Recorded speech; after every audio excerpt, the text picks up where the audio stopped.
It is just a few minutes later when the competitors head down to the Cupboard of Mischief, an hour before the WSOF is scheduled to begin. As they enter the bar, they see Moose Beam.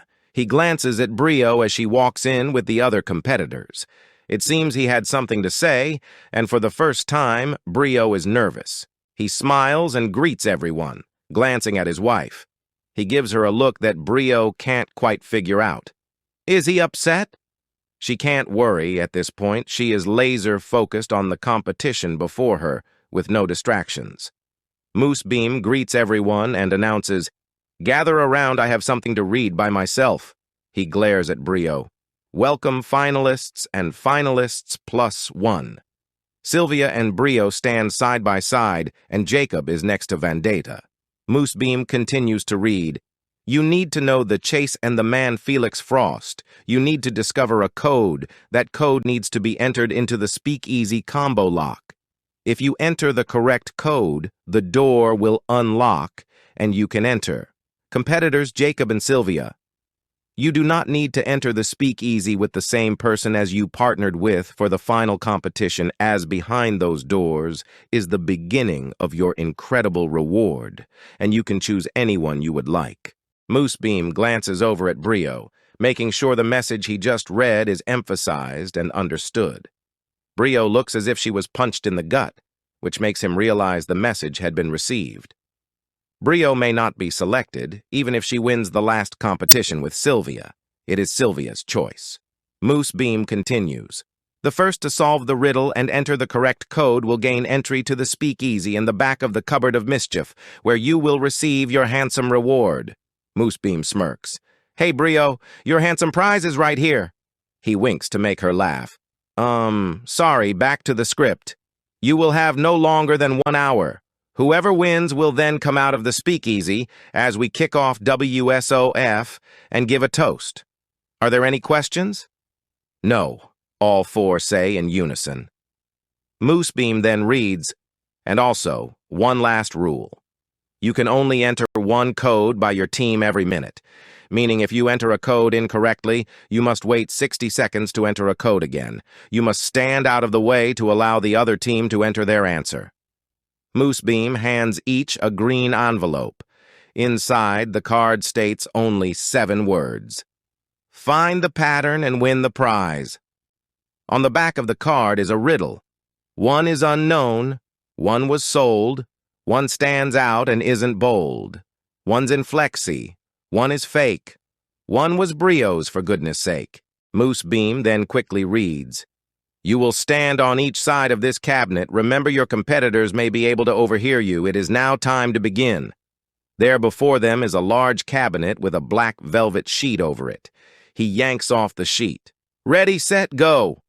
The china cabinet stood tall and majestic, its sleek frame adorned with intricate carvings and delicate accents, exuding an air of sophistication and elegance.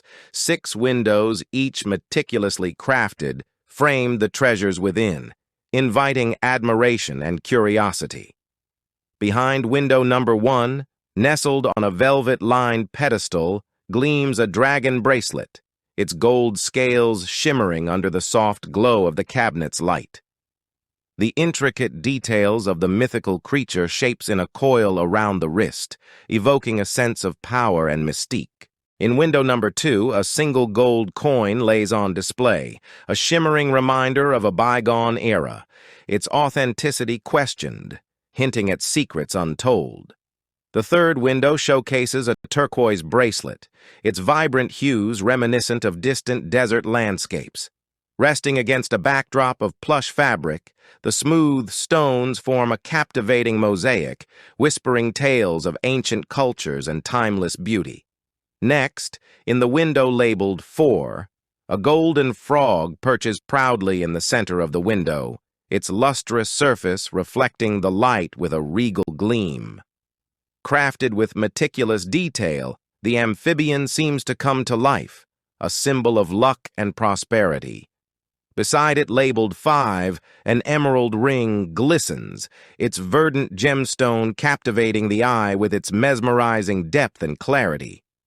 Set amidst a delicate filigree of gold, The ring exudes an aura of refinement and grace. Completing the ensemble, a ball of 150-foot fishing line lay coiled in window number 6, its simplicity juxtaposed against the opulence of its companions. Yet, despite its unassuming appearance, the string held its own significance, a symbol of connection and continuity amidst the grandeur of the cabinet. Together, these treasures adorn the china cabinet with a symphony of elegance and intrigue. One is unknown, one was sold, one stands out and isn't bold. One's in flexi, one is fake, one was brio's for goodness sake. Jacob ponders the first part. One is unknown. Vendetta suggests the dragon bracelet, but Jacob speculates on the uncertainty of coins or the fate of the turquoise bracelet. Not sure of the obvious answer, they decide to move to the next part of the riddle. One sold, Jacob says. The dragon bracelet wasn't sold, nor was the turquoise bracelet. It was passed to the family of Frosts. Only the gold frog was auctioned off. The second digit is 4, he concludes. One stands out and isn't bold, the third part teases. Brio swiftly identifies the 150-foot string as the outlier that stands out. It was never a part of the treasure chest, nor do most even believe it existed. It is not bold. Treasure's bold, not in the treasure chest. Get it? The third digit is 6, she explains to Sylvia. Vendetta tackles the fourth part, associating flexi with what item is going to be included in the documentary. Jacob looks concerned at the very topic so loudly says, where Sylvia and Brio can obviously overhear, the answer to flexi is number 1. Don't ask, Jacob mouths to Sylvia. She knew NDAs prevailed, so she copies down the answer. The fourth part is 1, she declares to Brio. The fifth part of the riddle challenges them with 1 is fake. Sylvia guesses, the treasure chest? But the treasure chest isn't in the cabinet. That is my only guess. Nothing else makes sense. Being made in Taiwan, it has to be the treasure chest. Her guess faltered in logic, and they both knew it. Brio overhears Vendetta telling Jacob, Silver Sam received a counterfeit coin. Fake equals counterfeit. The fifth digit is 2.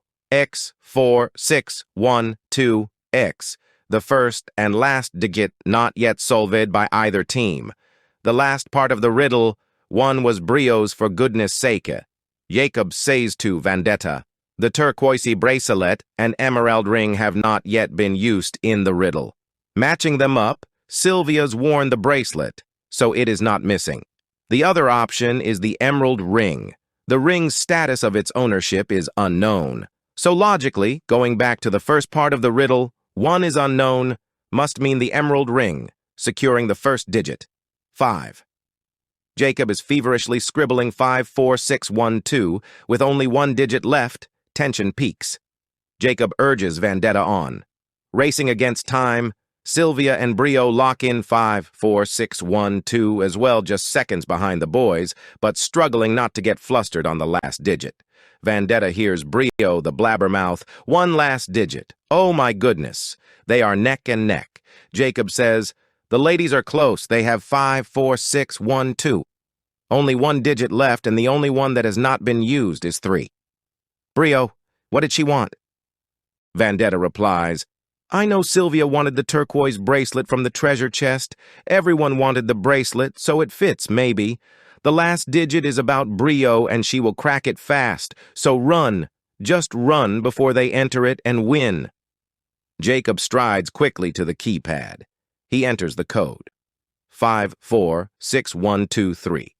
A red X appears as he registers the numbers. Incorrect. Jacob yells, Damn it, didn't work. It's not a 3 for the last digit. Keep trying, Vendetta. We have 1 minute. Sylvia and Brio have 5, 4, 6, 1, 2, but don't have the last digit yet. 3 is the last digit left unused, they thought, but they heard Jacob yelling, it was not 3. Shit, duh, OMG. Brio is pointing at the cabinet as she looks down at her ring. My grandmother, the collector of antique frogs. OMG, the frog. Use 4 again as the last digit in the sequence, Brio demands of Sylvia. I didn't think we could use a number twice, Sylvia says, confused. Where is that rule stated? Do it now, Brio screams. Sylvia runs past Jacob, who seems to be trying to be as large and in the way as possible. He stands in an army stance. Sylvia hunkers down like a ram, then zips right through his legs like a race car for the checkered flag. Sylvia gets to the door and enters the code frantically. 54612 and 4. Click green light. The door pops open. Sylvia stands in silence and disbelief. Her eyes are wide and her mouth gapes open. She is frozen. Moosebeam then reads from a card. Congratulations to the winner. You will enter the speakeasy for your handsome reward. You can select any person of your choosing to go with you. Brio stands back as she looks over at Jacob. She recalls Moosebeam's previous words. Sylvia gets to take whomever she chooses into the speakeasy. Brio takes another step back, waiting for what she knows is going to happen. Sylvia looks over at Jacob with a smile. Her head is spinning. She is delighted and in a daze. Jacob points at himself. Me, really? He proclaims in a low voice. Sylvia then realizes why Brio is stepping backward and what Jacob's saying me really means. Take Jacob or Brio into the speakeasy? She thought to herself. Moosebeam then says in a funny voice, Well, I did give up meeting John due to you having Brio as your partner. I am okay if you want to take me. He extends his hand to hers and she does not take it. I would actually kill you both if that happens, Brio says with a laugh. The mood now lightens. Sylvia looks at Jacob and walks over to him. Brio's heart sinks.